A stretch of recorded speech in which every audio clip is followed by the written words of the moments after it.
Okay, another update here on the front lawn. Today is Friday, September 26th, and I'm going to get a mow on it.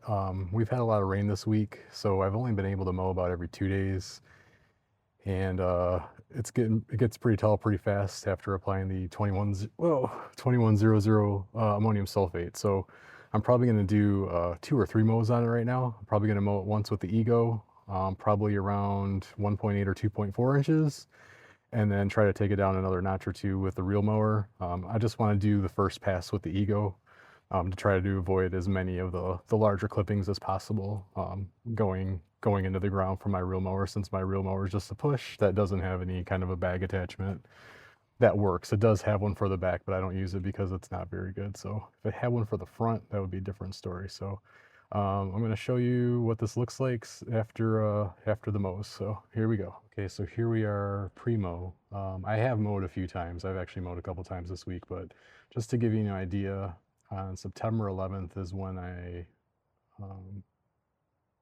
did the scalp and dethatch, and then on the 13th I put down ammonium sulfate. So it's exactly 13 days after the 2100. And then on the 17th, I put down the Scott's triple action for seeding with the mesotrione. So it's been 9 days since then. So to give you an idea, I think when you see things on YouTube, not saying that they're not true, but because you can definitely see results in 5 to 7 days. But I think a more accurate representation of doing the scalp dethatch or any kind of fall renovation work, you're going to see it in like the 10 to 12 days. That's when you're going to really see it where it's sticking around and where it's like more mature. Like the 5 to 7 days, you'll see results, but it's like it's still going through like the growing pains of coming back. But at that like 10 to 12 day mark, almost 2 weeks, that's when it's really going to be evident of the work you did showing. So I've been doing this for 9 years, since 2016. Not doing overseeding and all that stuff all the time, but definitely doing fall renovations with dethatching. So there's been a lot of YouTubers that have come and gone, and it's cool to see a lot of the new YouTubers doing lawn stuff.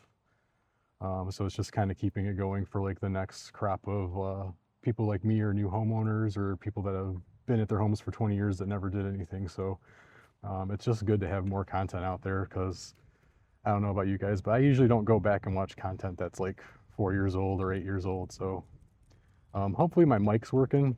It's pretty windy out right now, so you can still see some of my bare spots here. And I didn't water the last 2 days. When we didn't really get rain, we only got a little bit of rain, so hopefully it's not drying out now. But we were getting rain in the morning, and then it was like just staying wet enough where I didn't really want to mow. But so that was the boulevard. Here's the front house from the sidewalk. So this is our house faces west, so this is me facing east, looking directly at the house. So yeah, we face west, so we're in sun, basically sun up to sundown. And the bluegrass does pretty well here. I probably cut it shorter than the sod farm would recommend, but this is facing north. This is facing directly west. There's the shadow from the mailbox. So I'm gonna go and start to get some mows on this. Like I said, I'm gonna start with the Ego, probably 2.4, 1.8. I'll let you know. Probably 2.4, 1.8 is gonna be too short to start. So.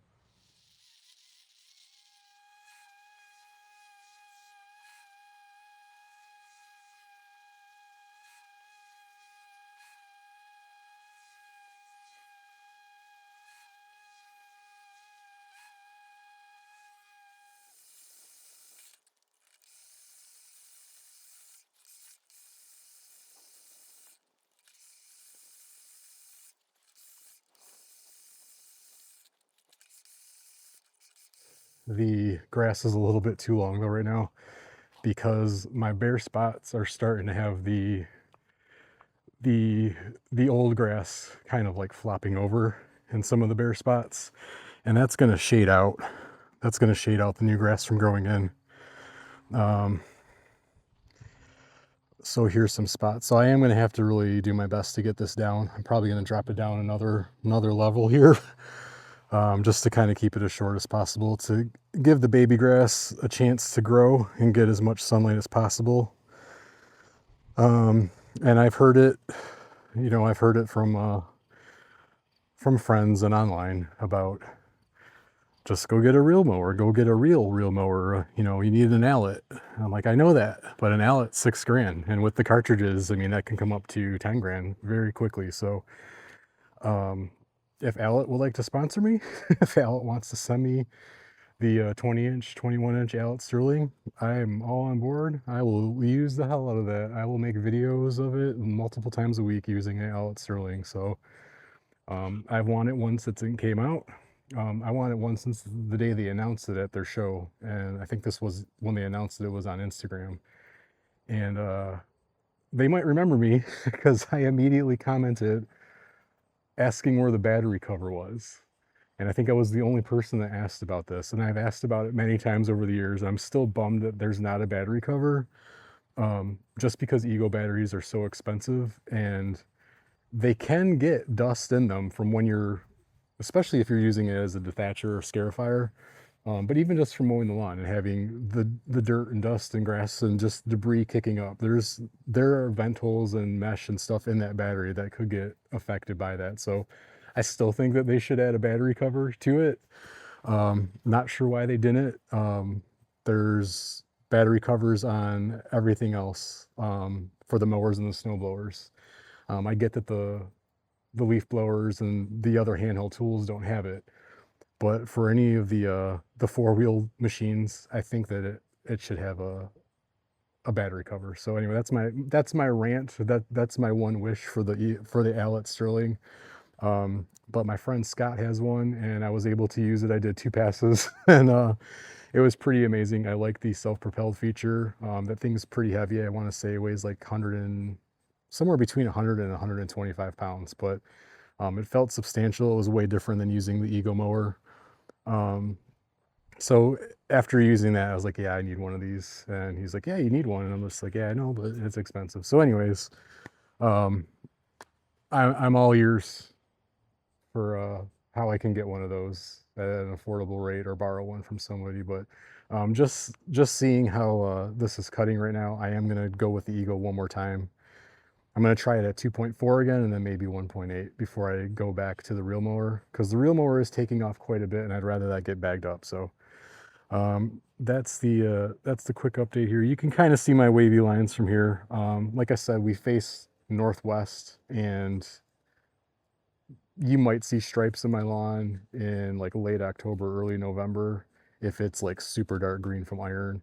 But for the most part, you would only see the lines facing the street. So I don't really get stripes here. I'm assuming I would get stripes with the actual allett with the roller on the back, but anyway, so that's how this is looking here. I'm gonna go back to the Ego and see what happens there. Okay, so I actually ended up bumping it back up from 1.8 to 2.4. So 1.8 would be fine if I was doing it with the reel, but it's just a little bit too uneven.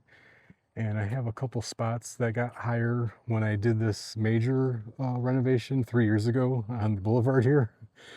So I got 2 swirl marks that I'm not too happy with, but hopefully they'll heal themselves in about a week. So here's the one. Actually, I kind of have 3. So, oops, sorry about that. This area right here, that's one of my high spots. This area here, that was like a big square patch. And then right at the street down here, can't really see it, but I went over the curve there and scalped that just a little bit. So anyways, after I did that, I'm like, all right, it's getting a little bit late in the year. So today is, what is it again? September 26th. So our first frost date is usually somewhere between October 13th and October 17th. So I just say October 15th. And then usually around November 11th, that's our frost date when it usually sticks around. So we might get our first frost date. It could be October 15th, but then we'll be good for like a month, and that will just kind of be sporadic or have no more frost. So that's why I'm gonna go with the less is more right now. So I'm gonna stick with the 2.4, the third setting on the Ego. I went back, so I'm able to go on this side. Here's all the junk there, but on this side I'm able to go 1.8 because we have a swell here and there's a lot more of the bent grass there. So I want to cut it lower because if any of that bent grass is coming up, I want to cut it off as soon as possible, because if not, it starts to stick up through my bluegrass and it looks terrible. So for the most part, this is 2.4 inches, and I'm just going to do a light pass now with the reel mower just to clean it up a little bit, because I'm already out here. It's 4:04. I have to feed my dog Willow at 4:30, so I'm just going to play around here for a little bit. But I can't remember if I said this at the beginning of the video or not. Emptying my bag and then scooping out from the chute with my hand, my grass clippings are extremely wet. So even though we didn't get a lot of rain the last 2 days, we had a lot of rain this week. So the ground is still really, really wet. And for my grass clippings to be that wet after not really having rain since like Wednesday morning, and we had like a very slight drizzle yesterday and Thursday morning. So we haven't had a whole lot of rain the last 2 days, and the grass is still extremely wet. So that's another reason why I want to do a little bit less right now.